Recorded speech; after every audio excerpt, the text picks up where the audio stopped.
Hey everyone, I'm Tina Trevino for Latin Biz Today, and I'm super excited today to be hosting our fashion panel discussion. We'll be talking about fashion in the post-pandemic era and how it affects us emotionally, psychologically, how it's affected some of our small businesses, and the choices that we're making in fashion, and are we excited to get out there and travel and shake it up a little bit. So today I'll be joined by 5 industry experts. First of all, I have apparel designer Senya Paredes. I have swimwear designer Melinda Huff, stylist Evan Elkowitz, YouTube influencer and stylist Tracy Gold, and the lovely and iconic supermodel Emmy. So come and join me on our discussion. Welcome to Latin Biz Today and our fashion panel discussion. I'm going to go to my second question because I myself am super excited. I'm going on a vacation to Mexico next weekend. So I know, right? So I'm so excited. Ole, mamacita. Awesome. So as soon as I got the vaccine shots, I was ready to go. And so I know everybody has different viewpoints and, whether or not they're getting the vaccine or not. But for me, I needed to, so I could move on with my life. And, what do you guys think about personally and the rest of the world and how they view getting out there this summer and, their choices for fashion? Like, I'm excited. I'm excited for new clothes, new everything. So, I don't know, maybe Melinda, maybe you start. Sure. I mean, I think it's an interesting time. In the winter, I really felt like there was this need for coverage and protection. So not only with the mask, but I kept feeling like I saw people with hoods on or these big puffer jackets. And so I do feel like now we are starting to come out of that. I do think people are, being a little bit more of a peacock and a little flashy. I mean, of course, I think it depends on the age demographic. I think I see that more with the younger crowd, with the older people that might have gone through a bit more stress. I think that maybe we're not ready to kind of peacock yet. We need to take baby steps out there. But I think it's going to be so individual. I think it's really going to come down to, the person and their past experiences and their, feelings about their body in that moment in terms of like how much they want to put themselves out there. Because I think that we've really been through a lot, and especially women. I think women have really borne the brunt of a lot of the stressors, just working from home, being mothers or, caretakers for parents or all the different things. So I think it really did hit us hard.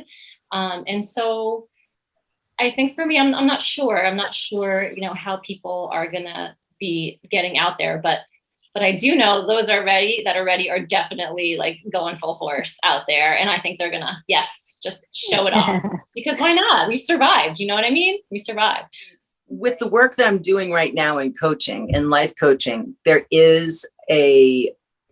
are some people that are having a very hard time leaving the house, afraid still. And I think there's a lot of people that are in that boat. And I am not in that boat, neither are you.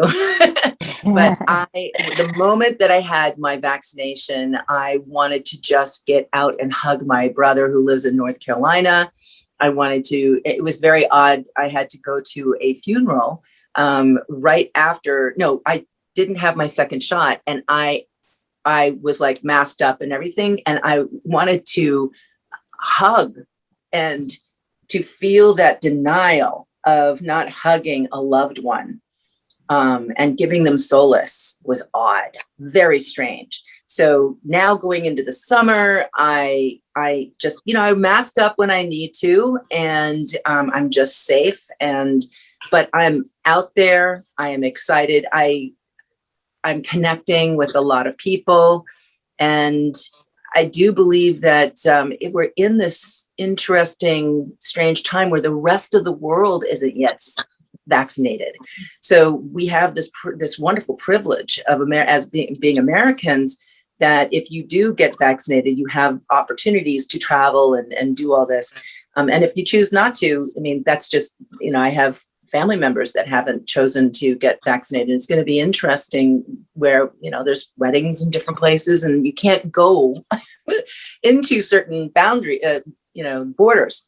So it's a time of personal choice. It's a time of being brave and courageous and not letting fear hold you back. I think and also a time of deep, deep, deep gratitude that we made it through this time. And so I think with that kind of a heart going forward, when you walk out your front door, every day is like, okay, this is a good day. I'm grateful for all these things. So that's what I'm kind of filling my summer with. And I'm going to be trying kite surfing. I can't wait. That's like a bucket list item. So that'd be fun. Yeah. So trying new things, and not being afraid, just walking myself through, being courageous, and being very grateful. That's what I'm doing this summer. Yeah, I think it really made us truly cherish family and friends even more, especially when you get to see them. Like there's a tear in your eye when you finally get to like hug your family and friends, right? It's just really unbelievable what it makes you feel like. One thing, Tina, a lot of the younger people are having a hard time with body image. And I want to just back up what Melinda had just said. There's a deep need for moms and aunties and women that are like really involved with kids to be there to hear what they have to say, because there has been weight gained. And in our culture here in America, there's not a lot of forgiveness for that, or accepting wherever you're at on the scale, because the value is in the actual what weight means instead of the individual, the soul. And I think that's going to be coming to a place where, who am I and what's my value? So when kids start getting out, they might be a little bit more covered up. I hope not. I mean, it's summertime, but if you sense that someone in your life, a young person, is really having a hard time, just listen, let them get it out. And that's a part of the other part of the equation here. It's like, yes, we're celebrating, we're getting out, and we're done with the pandemic, but there's this residue of everyone being younger, like a lot of people just being on there and seeing how everyone's having these perfect lives and looking so perfect with all the filters. So that's yes. a really good point. I didn't even think about that. The fact that there has been some weight put on throughout this time period. And yeah, that didn't even cross my mind that would be something. Yeah, it feels like a natural progression because so I'm from South Africa. I'm an American, but I've lived in South Africa my whole life. And Emmy, I completely agree with what you're saying, and that it has not been lost on me to be in New York, being able to get vaccinated. It's free, it's easy, it's accessible. And my friends and family in South Africa are still waiting. And who knows how long it's going to be. And they've gone into their third wave, and now more of that. And so for me, it was like, as soon as I could get it, I was going to get it, because I feel like I'm privileged. I feel like it's a real honor and it's a real privilege to be able to have access to that. And as soon as I also think, having lived, I don't know if any of you know, but sorry, that's Jazzy, my Siamese. He's just woken up from his nap, so he's very noisy. I also, having lived in South Africa, came from a very violent society where there was a lot of danger and a lot of crime and a lot of attacks and things like that. So my threshold for fear is quite high.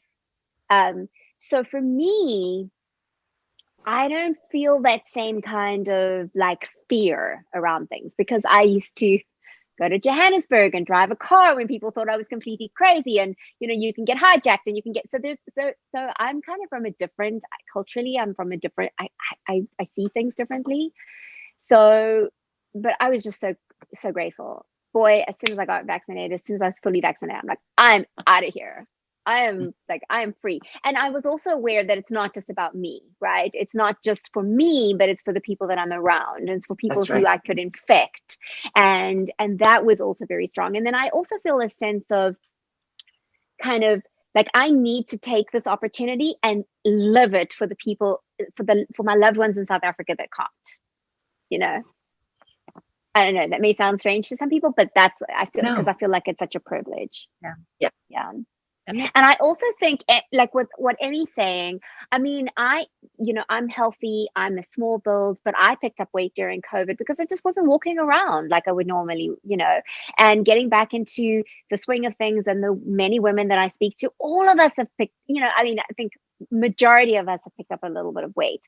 And I think if we can How could talk we not? about that without shame, exactly. I think it's important to talk about that and reduce the shame level. You know, let's not go back to the Instagram, oh, my life is so fantastic vibe. Right. Let's actually talk about how we feel. Let's Yes. talk about coming out of it. Let's talk about, okay, so we're getting our bodies back in shape. And so, I mean, just the other day on my show, I did girlfriend shopping hour, and I was like, okay, girlfriends, we've all put on a little extra. So let's just learn how to dress ourselves so we can feel comfortable as we're getting our bodies back, you know? So it's not saying don't exercise and don't take care of yourself, but who hasn't? Right. I mean, I definitely have. So yeah, same. I've eaten a lot of cake. How could we not? How So could much we not cake. if we're in our house and you're not supposed to, you couldn't go to the, so. You can't walk anywhere. You couldn't walk anywhere. Like even the little bit of walking you do like for your commute or to your office, and you weren't getting any steps in. Like if I came out with like 1,000 steps in my day, I mean, that was a lot. So I ran to with the exercising trees. at home. Because, you know, the apartment, I can only go so many steps. right. Only she would fold her laundry one piece at a time, bring it upstairs, that one shirt, come back, get another. And so she got her steps. Like, That's very smart. That's Right? very smart. I would have known that before, like 10 months earlier, I would have done that. Senya, how about you? What about travel and how you see that related to fashion and people's choices? Well, I think that people are ready to go out, at least the people that I'm communicating with, buyers showed up to market this time. I'm seeing a strong comeback. That's what I see, and I'm also very excited about being vaccinated. I haven't been wearing my mask, unless it's necessary. Of course, I try to protect me and protect other. But for the most part, since I got the 31 days after my second shot, I haven't been wearing my mask for most outdoors. Going out that I have done, and it feels so liberated. It feels amazingly liberating. It's like finally, it's like something was, trapping you, and you finally let go of that. And I think fashion-wise, I think people are ready for, putting themselves up there and be more, little bit more risky. They, I think they want to be seen. They want to enjoy themselves. They want to celebrate life. And that's what I'm seeing on the market, and that's what the buyers are looking to buy things that are not boring. And so I think we're heading towards a very strong comeback. I agree with you. I know the people who I work with in retail right now, it's such peak time. It's off the charts busy, like just producing It's good. busy. It's unbelievable. And yeah, I'm getting reorder. I've been getting. It's unbelievable, but I've been getting like reorder after reorder. Thank God. And it feels so good because after last year, I got stuck with an amazing amount of inventory. And they are stores that are even finally buying what was left over from last year. So it's a blessing. I think we're going into a strong, into a good recovery for the fashion industry. I agree. It's a nice rebound. It's really picked up. So it's really good for business.